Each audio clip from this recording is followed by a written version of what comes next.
அனைவருக்கும் எனது அன்பான வணக்கங்கள். இன்றைக்கு நம்ம பார்க்க போகிற சமையல் குறிப்பு தீபாவளி ஸ்பெஷல் கலகலா எப்படி பண்ணுறதுன்னு பார்க்கலாங்க. இந்த கலகலா நல்ல பிஸ்கெட் மாதிரி இருக்கும், ரொம்பவே டேஸ்ட்டாக இருக்கும், ஹெல்த்தியான ரெசிபியும் கூட. இது நான் கோதுமை மாவு பயன்படுத்தி பண்ணியிருக்கிறேன். இது நீங்கள் தயார் பண்ணி வச்சிட்டிங்கன்னா ஒரு 20 டேஸ் வரை நல்ல ஒரு ஏர்டைட் கண்டெய்னரில் போட்டு வச்சிட்டிங்கன்னா 20 டேஸ்லேருந்து 30 டேஸ் வரை கூட அப்படியே இருக்கும், நமத்து போகாது. இப்போது இந்த கலகலா எப்படி தயாரிக்கிறதுனே பார்க்கலாம். 1/2 கிலோ கோதுமை மாவு எடுத்து வச்சுருக்கிறேன். இந்த கப்புக்கு 2 கப் எடுத்திருக்கேன். அதே கப்புக்கு 1/2 கப் சுகர் எடுத்துக்கோங்க. நாட்டு சக்கரை கூட யூஸ் பண்ணிக்கலாம். அப்புறம் 2 டேபிள் ஸ்பூன் ரவா எடுத்துக்கோங்க. இந்த ரவா வறுத்தாலும் பரவாயில்ல, வறுக்காட்டாலும் பரவாயில்ல, எதுனாலும் சலேகா. அடுத்து 2 டேபிள் ஸ்பூன் நெய் எடுத்துக்கோங்க. அப்புறம் தண்ணி ஒரு 180 ml வாட்டர் எடுத்துக்கோங்க.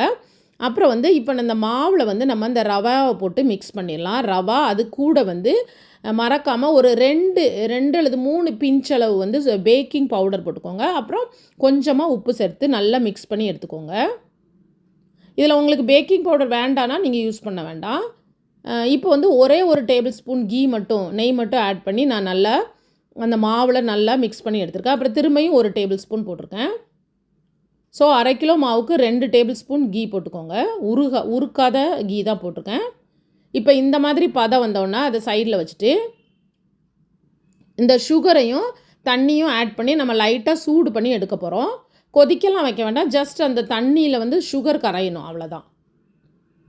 இப்போ நம்ம மாவை பிசைய போகிறோம். பாருங்கள், அந்த நான் மாவை பெரிய பாத்திரத்தில் போட்டுட்டேன். இப்போ அந்த தண்ணி விட்டு கொஞ்சம் கொஞ்சமாக மட்டும் தண்ணி விட்டு நல்லா பிசைஞ்சு எடுத்துக்கோங்க. நம்ம சப்பாத்தி மாவுக்கு எப்படி பிசைவோம் அதே மாதிரி பிசைஞ்சு ரெடி பண்ணி வச்சாச்சு. இப்போ இதை ஒரு 1/2 அன் ஹவருக்கு ரெஸ்ட் எடுக்க விட்டுருங்க. 1/2 அன் ஹவருக்கு அப்புறம் நீங்கள் பார்த்தீங்கன்னா நல்லா சாஃப்டாக இருக்கும். இப்போ நம்ம சப்பாத்தி மாவு எப்படி உருட்டுவோம் அதே மாதிரி இப்போ நான் 4 உருண்டையை இந்த மாதிரி பிடிச்சி எடுத்துருக்கேன். இதை பிடிச்சி எடுத்துகிட்டு நம்ம இப்போ நார்மலாக உருட்டி எடுக்க போகிறோம். கொஞ்சமாக மாவு போட்டு டஸ்ட் பண்ணிக்கோங்க. அப்படின்னா தான் நீங்கள் கட் பண்ணும்போது அது அந்த ஷேப்பு உங்களுக்கு எந்த ஷேப்பில் இருக்குமோ அதே ஷேப்பில் இருக்கும், இல்லைன்னா அப்படி இழுத்துக்கிட்டு வரும்.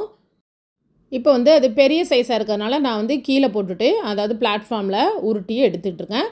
இது நீங்கள் ரொம்ப தின்னாக உருட்டிடக்கூடாது, நல்ல திக்காக இருக்கணும். இப்போ கீழே திரும்பியும் மாவு டஸ்ட் பண்ணி எடுத்துக்கோங்க. இதில் நான் 2 வித ஷேப் பண்ணியிருக்கேங்க. ஃபஸ்ட்டு ஒரு பிஸ்கட் ஷேப் மாதிரி பண்ணியிருக்கிறேன் குட்டி குட்டியாக. அடுத்து டைமண்ட் ஷேப்பு. பாருங்கள், இந்த மாதிரி ஒரு சின்ன இது எடுத்துகிட்டு இப்படி ரவுண்டாக இது பண்ணி எடுத்துக்கோங்க. பாருங்கள், அது நீட்டாக கட் ஆயிரும், அதே சமயத்தில் இழுத்துக்கிட்டு வராது, அதே சமயத்தில் நல்ல பிஸ்கெட் மாதிரி வந்துட்டு பாருங்கள். இப்போ இது எல்லாம் ரெடியானதுக்கப்புறம் மேலேருந்து அப்படியே எடுத்துட்டிங்கன்னா நீட்டாக வந்துடும். இது மாவு பிசைகிற பதமும் இருக்குது, அப்புறம் இந்த நம்ம மாவு போட்டு உருட்டுறதுல அந்த பதமும் இருக்குது. நீங்கள் மாவு தண்ணியாக பிசைஞ்சிட்டிங்கன்னா கொஞ்சம் கஷ்டமாக இருக்கும். இப்போ நம்ம இதை மிதமான சூட்டில் ஆயிலில் போட்டு நல்லா பொரித்து எடுத்துடலாங்க. ரொம்ப அருமையாக பொரிஞ்சு வருது பாருங்கள். நான் அப்படி குத்தாக ஒரு இடத்துல தான் போட்டிருந்தேன், பட் அது எவ்வளோ நீட்டாக செப்ரேட்டாக ஆகி நல்லா பூரி மாதிரி பொரிஞ்சு வந்துட்டு சூப்பராக. இப்போ இதை எடுத்துடலாம்.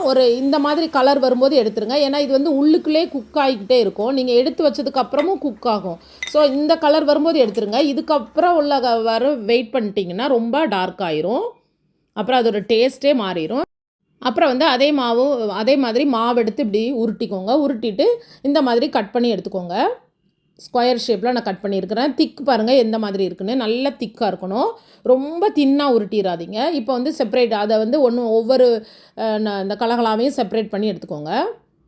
இது உங்களுக்கு ஒன்றோட ஒன்று ஒட்டாத, அதே சமயத்தில் எடுக்கும்போது இப்படி ஷேப் மாறாது, அதே ஷேப்பில் இருக்கும். இப்போ இதையும் நம்ம மிதமான சூட்டில் வச்சு பொரித்து எடுத்துக்கலாங்க, அவ்வளோதான். இது பொரிக்கும் போது நீங்கள் என்ன பண்ணணுன்னா அப்பப்போ அப்படி கிளறி விட்டுக்கிட்டே இருக்கணும். ஒரு சைடு போட்டுட்டு அப்படி நீங்கள் வெயிட் பண்ணிட்டு இருந்தீங்கன்னா அடுத்த சைடு கீழே உள்ள சைடெல்லாம் டார்க் ஆயிரும். ஸோ கேர்ஃபுல்லாக நீங்கள் அப்பப்போ இதை பெரட்டி விட்டுக்கிட்டே இருக்கணும்.